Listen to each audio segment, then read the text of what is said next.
जा कुठं स्मशान घाटावर, गोवर्धन घाटावर. अवघड झालेलं आहे फार. कबीरदासजी महाराज म्हणले हे काय नाही लागत तुम्ही. लोक म्हणले तुम्ही पागल झालात की काय. हे स्मशानभूमीमध्ये प्रेत यात्रा नाही आलेत म्हणे, प्रेत यात्रा. आणि मग समोर काय म्हणाले, काय नाही श्रीराम जय राम जय जय राम म्हणालेत म्हणे. आणि ते कशासाठी म्हणाले, अहो ते सांगाव का तुम्हाला, ते गेले म्हणून हे म्हणाले, ते गेले म्हणून हे म्हणाले. हा मग ते का म्हणणार झाले म्हणाले.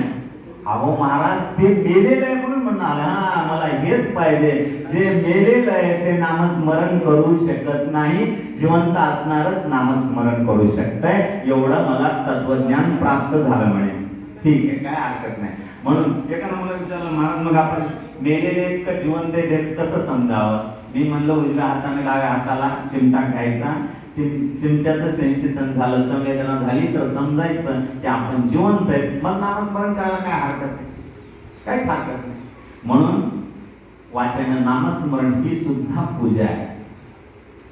सकळ मंगळ निधी श्री विठ्ठलाचे नाम आधी, हे वाचन म्हणायला सांगितले ज्ञानोबाराने. मन कारे जना श्री विठ्ठलाचे नाम वाचे, पतित पावन साचे श्री विठ्ठलाचे नाम वाचे. म्हणून वाचन भगवंताचं नामस्मरण करणं म्हणजे ही वाचिक पूजा आहे. आता शेवटची जी तिसरी पूजा आहे त्या पूजेचं नाव आहे मानसिक पूजा, मनानं केलेली पूजा. आता शारीरिक पूजेपेक्षा वाचिक पूजेपेक्षा मानसिक पूजा सर्वश्रेष्ठ आहे म्हणून शास्त्राने सांगितलंय, पुराणाने सांगितलेलं, सगळ्यात श्रेष्ठ आहे. पण ते करणारा अधिकारी पण तसाच असला पाहिजे. आपल्याला ही सगळ्यात श्रेष्ठ आहे म्हणून डायरेक्ट ती करता येणार नाही. आधी काही काळ त्याच्यामध्ये गेला पाहिजे आपला, त्याच्यानंतर ती पूजा केली पाहिजे, मनाने केलेली पूजा.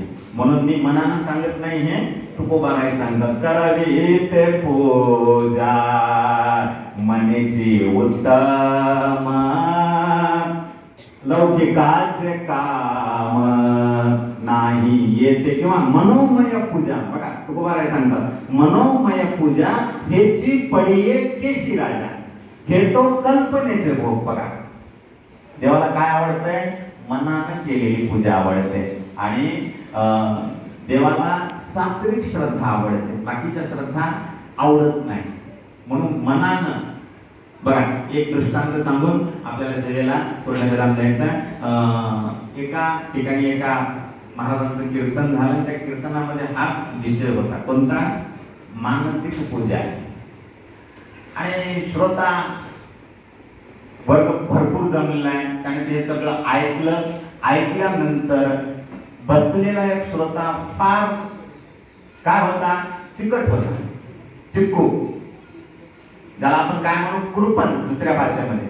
1 रुपया खर्चायची वेळ आली की मरणच आलं की काय, अशी त्याची अवस्था.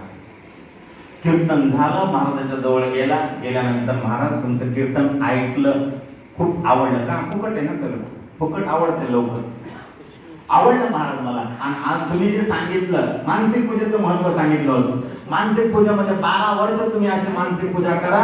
कीर्तनकारांनी सांगितलं होतं की 12 वर्ष झाल्यानंतर देव तुम्हाला भेट देणार. त्यानं ऐकलं. पण याची वृत्ती कशी आहे, कंजूस. महाराजाकडून समजून घेताना खरंच की महाराज मध्ये पैसे लागणार नाही, समजून घेताना विचारायचा प्रश्न नाही, 1 रुपया सुद्धा लागणार नाही.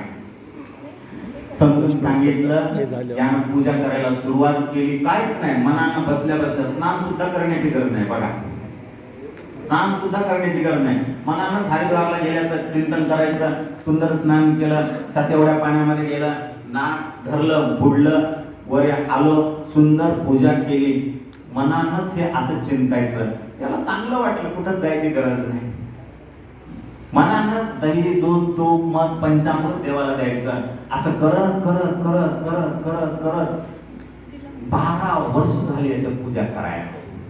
किती वर्ष झाले, आज 12वा वर्षाचा शेवटचा दिवस आहे. आणि गंमत कशी झाली की त्याला पूजा करणाऱ्याला जास्तच गडबड झाली की काही, आज त्या पंचामृताच्या वाटीमध्ये रोज 1 चमचा साखर टाकायचं, मनानं बरं. विकत नाही आणायचं, मनानं टाकायचं. पण गडबडीत काय झालं की आज मनानंच याच्याकडून 2 चमचे साखर पडली. आता याची वृत्ती कंजूस, स्वभावाला काही बदलता येत नसते माणसाला.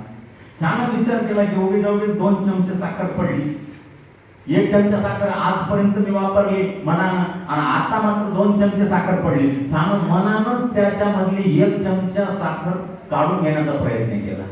मूर्तीमधून देव प्रगट झाला. देवानं सांगितलं, अरे बाबा मला काही शुगर वगैरे काही नाही, पडून दे की, तू काय विकत आणला नाहीस, काही नाहीस. म्हणून सांगायचं असं की मनानं केलेल्या पूजेमुळं साक्षात देवाचं दर्शन आपल्याला होऊ शकतंय. पण मनानं पूजा करणारा अधिकारी मात्र फार मोठा असला पाहिजे. म्हणून पूजेचं विधी काय काय नाही, कशी प्रदक्षिणा कशा करायच्या हे सगळं आपण चिंतन केलेलंच आहे. म्हणून झालेली सेवा भगवंताच्या चरणावर अर्पण करून आपण या ठिकाणी या सेवेला पूर्णविराम देऊ.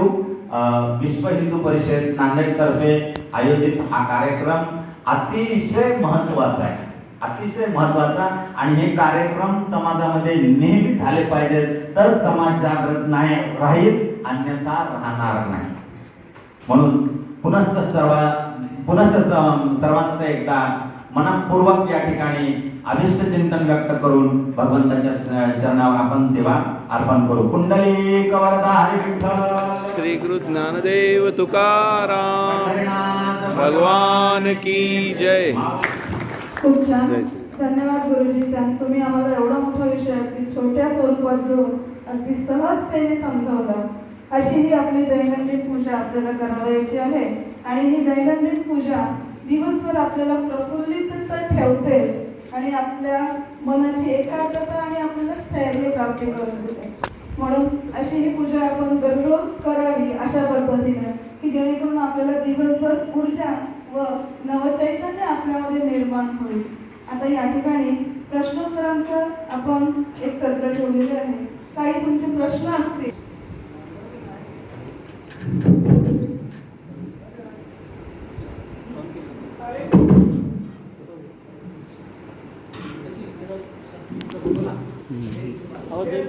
हां चालेल.